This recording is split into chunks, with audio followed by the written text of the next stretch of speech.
قسمت اور قسمت کا بڑا فیک کانسیپٹ یہ ہے کہ جو کچھ ہمارے لکھ دیا گیا ہے ہونا تو ویسے ہی ہے، تو پھر ہم نے کسی طرح کی کوشش و کاوش کیوں کرنی ہے؟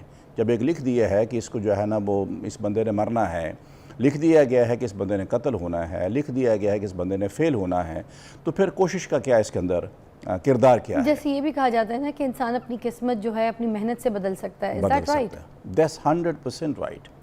اب اس کانسیپٹ کو سمجھنے کے لیے کہ سب سے پہلے ہم دیکھ لیتے ہیں کہ قسمت اٹسیلف کیا ہے.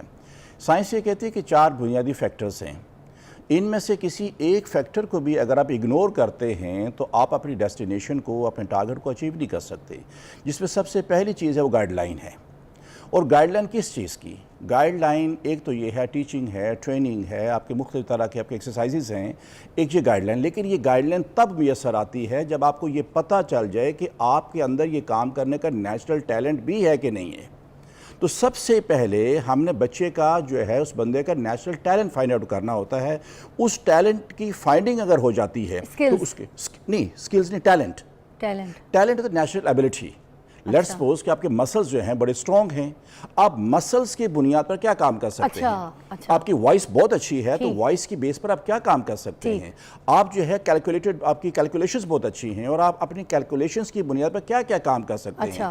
انہیں کہتے ہیں نیچرل ٹیلنٹ. یہ ہم نے 14 سال تک، پیدائش سے لے کر 14 سال تک عرصہ ہوتا ہے جہاں سے ہم نے فائنڈ آؤٹ کرنا ہوتا ہے. جب یہ فائنڈ آؤٹ ہو جاتا ہے تو پھر ان ٹیلنٹس کو، پوٹینشلز کو، ایبلٹیز کو یوز کرتے ہوئے جس سمت میں آپ کو لے کے جانا ہے، آپ کو ہم نے جو ہے نا وہ ایتھلیٹکس میں لے کے جانا ہے، آپ کو ایکٹنگ میں لے کے جانا ہے، آپ کو ہم نے سائنس میں لے کے جانا ہے. اب یہ آپ کے فیلڈ آ گئے ہیں. اب ان فیلڈ کو اچیو کرنے کے لیے what type of skills you need، یہاں پھر ہمیں سکلز کی ضرورت ہوتی ہے. 2 باتیں ہوگی. اور تیسری چیز جو ہوتی ہے وہ ہوتی ہے آپ کا ٹائم. ٹائم مین اپرچونٹی، کہ آپ کے پاس اپرچونٹی ملتی ہے آپ کو. لیٹس سپوز جیسے رائٹ نو اس میں ہمارے پاس ایک موقع ہے اپنی بات کو پوری قوم تک، لوگوں تک پہنچانے کا. تو تیسری چیز ہے کہ اپرچونٹی آ گئی ہے.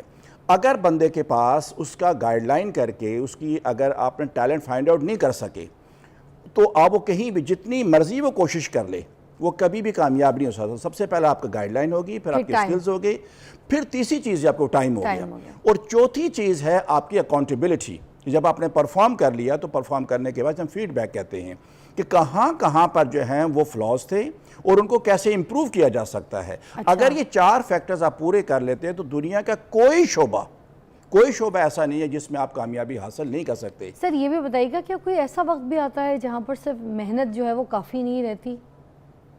دیکھیے اب ایک بندہ کوشش کرتا جا رہا ہے، بالکل خوبصورت بات آپ نے کی ہے، لیکن اس کو ایک موقع نہیں مل رہا. جب موقع ہی نہیں مل رہا تو وہ اپنے آپ کو ایکسپوز نہیں کر پاتا. وہ جو موقع نہ ملنا ہے، یا بسا موقع تو آیا لیکن اس کی تیاری مکمل نہیں تھی تو اسے وہاں سفر کرنا پڑتا. میں مثال کے طور پر آپ نے نام سنا ہے جہانگیر خان کا. جہانگیر خان جو ہے بچپن میں ان کی ٹانگیں بہت کمزور تھیں اور یہ زیادہ چل نہیں سکتے تھے. پھر ان کا ہرنیے کا آپریشن بھی ان کا ہوا تھا تو ڈاکٹر نے ان کو کسی طرح کا جو ہے واک ان چیزوں منع کیا ہوا تھا. اب اس کا مطلب یہ ہوا کہ جو ڈاکٹر کی ایڈوائس جو تھی وہ ایک ہے، فزیکل فٹنس ایک الگ چیز ہے. لیکن چونکہ اس خاندان میں جو ہے اسکواش کا بڑا ان کا ایک نام تھا ان کا، تو یہ چھپ چھپا کے کرتے رہے، کھیلتے رہے. کہتے کہ 16 سے 18 گھنٹے یہ کورٹ میں لگے رہے.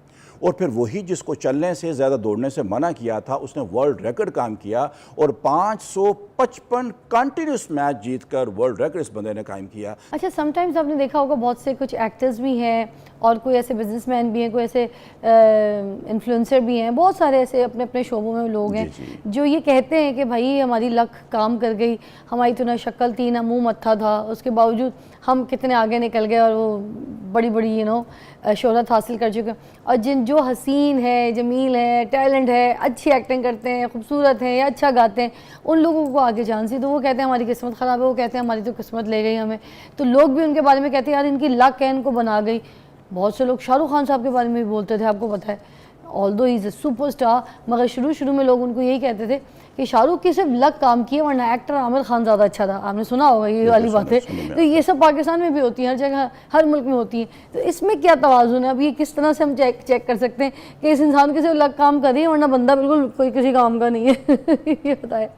دیکھیے میں پہلے بھی گزارش کر چکا ہوں، ایک بندہ نا بڑا اس کے حالات بڑے تنگ تھے، معاشی طور پر بہت ماٹھا تھا وہ. تو وہ کسی کے پاس جگہ بیٹھا رہتا دیکھا کہ اس بندے کے جو ہے نا حالات بڑے تنگ ہیں، تو انہوں نے مشورہ کیا، اس کا میں کیا کروں، میرے حالات بہت تنگ ہیں، بچے میرے تنگ ہیں۔ انہوں نے کہا کہ دیکھو یار، تمہاری قسمت جو ہے نا وہ جو سامنے پہاڑ ہے اس کے نیچے دبی ہوئی ہے، اگر تم اس پہاڑی کو گرا دو، توڑ دو، تو تمہارے وہاں سے قسمت جو ہے نکلے گی، وہ تو کامیاب ہو جائے گا۔ اس نے ان کی بات کو یقین کر لیا، کرنے کے بعد دن رات لگا رہا، اس کو کھودتا رہا، اس میں پتھر تھا، اس میں باقی چیزیں توڑتا رہا، ایک لمبا عرصہ لگ گیا اس کے پاس۔ آخر کو پہاڑ گر گیا اس کا، کچھ پہاڑ گر گیا تو اس نے آ کر بتانے سے پہلے کیا ہوا کہ وہاں نزدیکی کنسٹرکشن ہو رہی تھی، روڈ کی کنسٹرکشن تھی یا کوئی ڈیم کی کنسٹرکشن تھی، تو وہاں جو اس پہاڑ کو کاٹتے ہوئے جو کافی بڑا پتھروں سے نکل آیا۔ جب پتھر نکلا، انہوں نے کہا یہ پتھر ہمیں چاہیے، انہیں پتھر کیا کہ اس کو بیچ دیا، پتھر ان کو بیچ دیا، وہاں سے اس کے پاس پیسے بھی آئے گئے، وہ پیسے لے کر ان صاحب کے پاس آیا، اس نے کہا یہ پہاڑ میں نے گرا دیا، اور سب سے بڑا فائدہ یہ ہوا کہ وہاں سے جو پتھر نکلا، وہاں سے جو لکڑی نکلی، وہ میری کیا سیل آؤٹ ہو گئی، اور مجھے اچھی خاصی وہاں سے آمدن ہو گئی ہے۔ انہوں نے کہا کہ اب وہاں سے کیا، وہ جو تیری قسمت وہاں دبی ہوئی تھی، وہ قسمت آزاد ہو گئی ہے، اب تو کام کرتا رہے۔ اب وہ بندہ کام کرتا رہا، کچھ عرصے کے بعد وہ بہت بڑی اس کی کیا ہے مالی پوزیشن سٹرونگ ہو گئی۔ تو وہ ایک دن آ کر ان بزرگوں سے پوچھتا ہے کہ بتائیے کہ میری قسمت وہاں پہاڑ کے نیچے رکھی کس نے تھی، جو اگر آپ مجھے نہ بتاتے تو میں کبھی بھی اس کو آزاد نہ کرواتا، تو میرے حالات کیوں بدلتے نا۔ تو پھر بیٹا قسمت کوئی چکر کوئی نہیں تھا، تو بیسیکلی تیرے اندر سستی اور ہڈ حرامی تھی، اور تیری سستی اور ہڈ حرامی تو اتنا تو نے وہ کام کیا، کام کرنے کے نتیجے میں اب تجھے صبح جو ہے سستی کرنے کو دل نہیں چاہتا ہے، اور اب تو آزاد ہے، اور اب تو جس کام کو بھی ہاتھ ڈالے گا تو اس کو کام کرنے میں کامیاب ہو جائے گا۔ آپ کہتے ہیں کہ بچہ چل رہا ہے، کہتے ہیں یہ بچہ گر جائے گا۔ اب وہ بچہ گر گیا، کہا میں نے کہا تھا تم گر جاؤ گے۔ اب یہ کیا اس کی قسمت میں گرنا تھا؟ نہیں، اس کی چال دے کر آپ کو اندازہ ہو گیا تھا کہ جس طرح سے یہ چل رہا ہے یہ ٹکرا کے گر جائے گا۔